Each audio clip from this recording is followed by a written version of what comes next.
स्वागत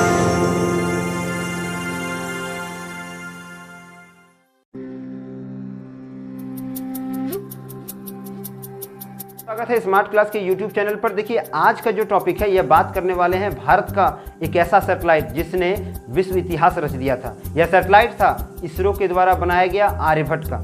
यह आर्यभट्ट सैटेलाइट एक ऐसा वैसा सैटेलाइट नहीं था, यह भारत का पहला उम्मीद था अंतरिक्ष यान और अंतरिक्ष के क्षेत्र में। देखिए 19 अप्रैल 1975 को भारत ने अपना पहला सैटेलाइट अंतरिक्ष में भेजा और भेजने के साथ साथ ही भारत विश्व का चौथा देश बन गया जो अंतरिक्ष में कदम रखने की हिम्मत रखता था। देखिए 1970 के दशक में अन्य जहां अमेरिका, रूस और चाइना जो थे वो अपने अपने वैज्ञानिकों को अंतरिक्ष में भेज रहे थे, वहीं भारत एक छोटा सा देश अपने आप का पहला कदम अंतरिक्ष की ओर बढ़ा रहा था और इस सैटेलाइट के जरिए वो विश्व में दिखाना चाहता था कि भारत भी साइंस विज्ञान के क्षेत्र में आगे बढ़ रहा है। भले उस समय हमारी आर्थिक स्थिति कमजोर थी, लेकिन भारत ने इस 3 करोड़ रुपए से बनने वाले सैटेलाइट को तैयार किया और साथ ही साथ इसे अंतरिक्ष में भी भेजा और पूरी तरह सफलतापूर्वक इसे एक वर्कफुल सैटेलाइट बनाया।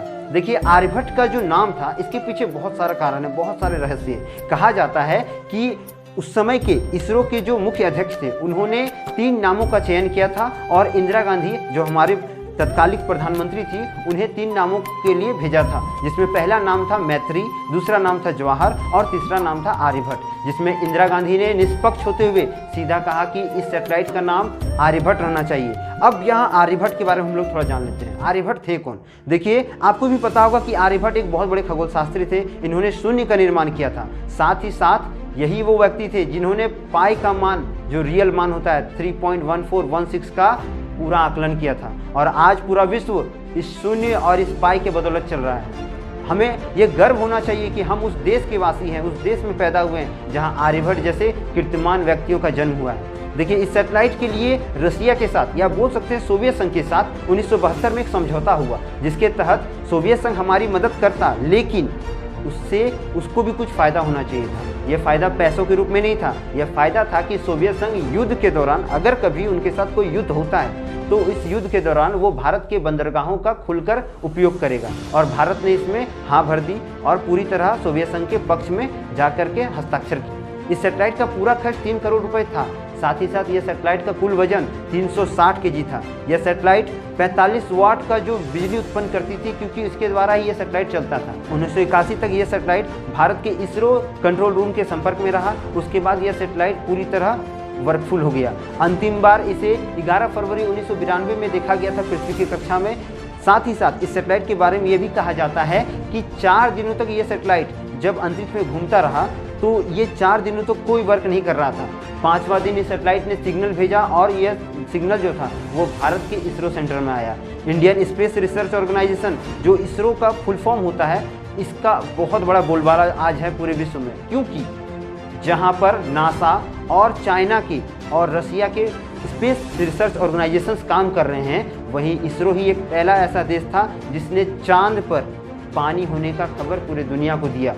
भारत के द्वारा आर्यभट्ट को छोड़ने का कोई एक मकसद नहीं था कि ये अंतरिक्ष में किसी काम को करने जाएगा। इसका मकसद था कि ये एस्ट्रोनॉमी, एरोनॉमिक और सौर भौतिक के कार्यों में भी अपने आप को बढ़ाएगा, जिसका पूरा प्रयोग भारत ने किया। और इस सैटेलाइट के जरिए भारत ने हर उस क्षेत्र का आकलन किया जो भारत की सीमाओं तक लगता था। इस सैटेलाइट का इतना महत्व था कि आरबीआई ने 1976 से 1997 तक अपने 2 रुपये के नोट में एक तरफ इस सैटेलाइट का चित्र आकृति बना दिया, इसके फोटो को रखा और एक विश्व धरोहर के रूप में, एक देश धरोहर के रूप में इस सैटेलाइट का नामकरण आज भी इतिहास के पन्नों में दर्ज है। देखिए यह सैटेलाइट जो था यह पूरी तरह बोल सकते हैं कॉम्पैक्ट था और इसमें सोवियत संघ का सहायता चाहिए ही था, क्योंकि भारत के पास उस समय उतना बड़ा टेक्नोलॉजी नहीं था कि भारत अपने सैटेलाइट्स को स्पेस तक पहुंचा सके। इसलिए सोवियत संघ ने भारत को कॉस्मोस नामक एक यान दिया था जिसका पूरा नाम कॉस्मोस 3A था और इस यान के तहत भारत ने आर्यभट्ट को अंतरिक्ष तक पहुंचाया था। जिस तरह सोवियत संघ भारत की सहायता कर रहा था, उसी तरह भारत भी सोवियत संघ के साथ हर जगह मिल के रहा। देखिए सोवियत संघ के ओब्लास्ट के पुस्तिन नामक स्थान से इस सैटेलाइट को छोड़ा गया था। यह सैटेलाइट जो था 1972 के समझौते के तहत कार्य कर रहा था और आज भी भारत में बहुत सारे ऐसे सैटेलाइट हैं जो सोवियत संघ, नासा और अन्य देशों की सहायता से बनाए जा रहे हैं। तो आशा करते हैं आर्यभट्ट से जुड़े जितने भी जानकारी थे हमारे पहले अंतरिक्ष उपग्रह के बारे में आपको सभी अच्छे से समझ में आ गए होंगे। मिलेंगे हम लोग अगले वीडियो में, तब तक के लिए चैनल को लाइक करें, शेयर करें और सब्सक्राइब करें। वंदे मातरम, भारत माता की जय।